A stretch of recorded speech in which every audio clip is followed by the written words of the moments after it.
Well, I said that I was going to do another video telling more about Harley Pasternak, but really, you can just look at that article. It's a very well written article, very accessible, and I will link it below. So you don't need me just reading it to you. But I did want to just add an addendum here, that about what, first of all, what really fixates me, or captures my interest, um, concerning the tweet that Harley Pasternak apparently sent Kanye West. It's just that, I don't know how anyone could read that tweet and just and try to and rationalize it.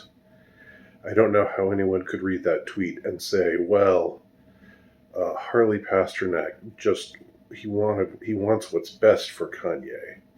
He wants Kanye to shape up and straighten up and fly right, and stop um, running off, going off the handle, going off all half cocked, saying stuff about the Jays and whatnot. Um, and he cares for him, and he's just trying to help him out. If you're caring for somebody and you're trying to help him out, I know there's the tough love idea that you shake, you say things that'll shake somebody up a little bit.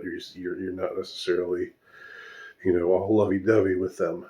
But what Harley Pasternak wrote to Kanye in that tweet, again, is sheer malevolence. It's sheer hate. It's sheer sadism. There is no way in the world that can be rationalized as, a friend trying to help another friend out through tough love. You don't, even when you're using tough love, you don't threaten somebody by saying, I'm going to take your life away again. Guess what? Just like I did before. Remember how I had you institutionalized before, and you went through uh, all that difficult stuff that you had to go through in the mental hospital because I had you institutionalized, because I have the power to do that. Well, guess what? I could do that again. I could do that all over again.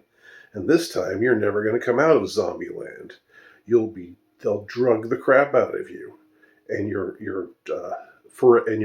be in zombie land forever. And your child visits will just not be the same. Just, it's breathtaking just how full, how brimming with malevolence and hatred and cruelty, uh, that that tweet is.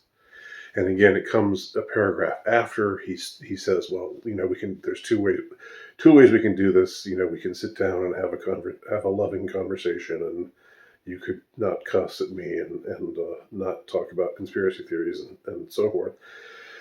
But and he sounds a little, like he's sort of had it with Kanye, but he also sounds like he's reaching out and genuinely being friendly and stuff. But then he follows that up with this, or I could have you institutionalized again, and they'll drug the crap out of you, and you'll be in zombie land forever, and you'll never get to play with your kids again.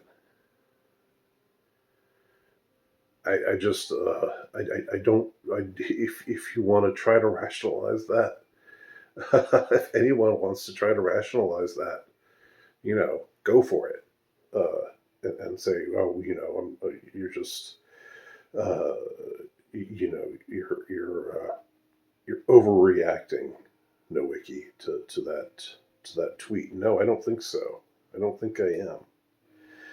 And so that's one big thing.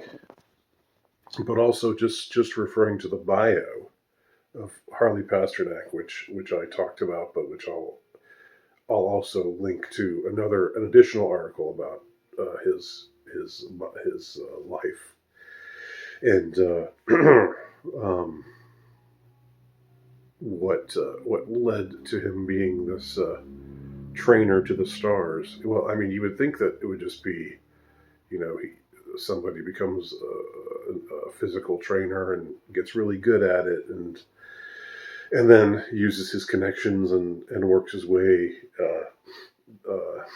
up the ladder. But he's really good at helping people out, and he knows his subject well. He knows fitness. He knows uh, how to help people get in shape, and he's good. He's a good listener, and he's a nice guy, and the kind of stuff you would expect. Uh, that's kind of the buyer you would expect. You wouldn't expect that he would have this history with the military, and this history with drug experimentation, and intelligence work. That's just really a red flag. How do you go from that? How do you go from that to being a trainer, physical trainer to the stars? How does that happen? How does that happen? You know, it happens because the way things work amongst the corridors of power is not how you and I would think that they would work. You know, one doesn't ascend to that position um, in the ways that one would suspect. But you wouldn't think that somebody to be a trainer to the stars. You wouldn't think that they would be this have this history of drug experimentation with military intelligence, and seeing what drugs do to people, and having free reign to kind of chuckling about how he has free reign to do whatever he wants. With whatever drugs he has at his disposal. I mean, this guy is he's bad news. He's just bad news, and I think what's going to happen is I think he's going to disappear. I think he's going to become like the new James Alefantis. That story broke, and then they kicked dirt all over it, and Alefantis went private, and anything relating to that particular story, which I won't even say the hashtag right now, although I have written a published work about it, which you can find if you go to my Amazon page. But I predict that something very similar will happen with Harley Pasternak. That he will go dark. He will go private. You won't be able to find the information about him. You won't be able to see the videos that you're seeing of him now, and they'll hide him away because he's an asset of theirs, just like Alefantis is, and that's what they do with their assets. They make them they render them free from scrutiny, and certainly free from having to answer for their behavior. So we'll see what transpires, but good on Kanye for having the guts to expose this monster, and we'll see what happens next.